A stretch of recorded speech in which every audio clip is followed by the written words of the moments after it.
एक, द्रौपदी का चीरहरण। यह घटना महाभारत की सबसे भयंकर और अपमानजनक घटनाओं में से एक है।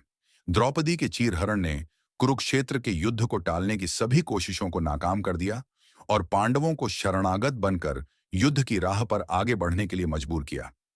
2, भीष्म पितामह का शरशैया पर शयन। भीष्म पितामह के शरशैया पर शयन की घटना महाभारत के युद्ध का एक गहरा और दुखद मोड़ था। भीष्म के पास वरदान था कि वह अपनी इच्छा से मर सकते हैं, लेकिन उन्होंने अपनी प्रतिज्ञा के कारण खुद को युद्ध के अंत तक जीवित रखा, जिससे उनकी वीरता और संघर्ष की कहानी और भी गहरी हो गई। 3, कर्ण की मृत्यु। कर्ण की मृत्यु महाभारत का एक बहुत ही दुखद और संवेदनशील क्षण था। कर्ण की मृत्यु युद्ध के अंतिम दिन अर्जुन के हाथों हुई, जबकि कर्ण अपने रथ पर था और रथ का पहिया गड़ गया था। यह घटना न केवल कर्ण की वीरता की पराकाष्ठा को दर्शाती है, बल्कि यह भी दिखाती है कि किस तरह से उसका जीवन भयंकर संघर्षों से भरा था। 4, अश्वत्थामा द्वारा द्रुपद के पुत्रों की हत्या।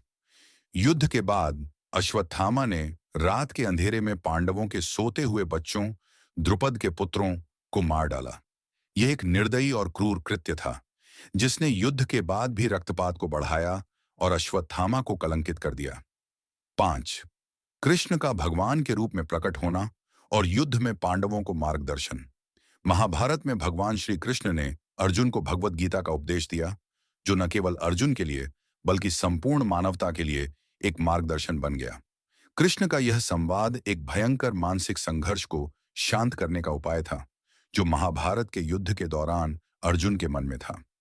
ये घटनाएं महाभारत की गहराई और प्रभाव को दर्शाती हैं, जो न केवल युद्ध बल्कि नैतिकता, धर्म और अधर्म के बीच संघर्ष को भी उजागर करती हैं।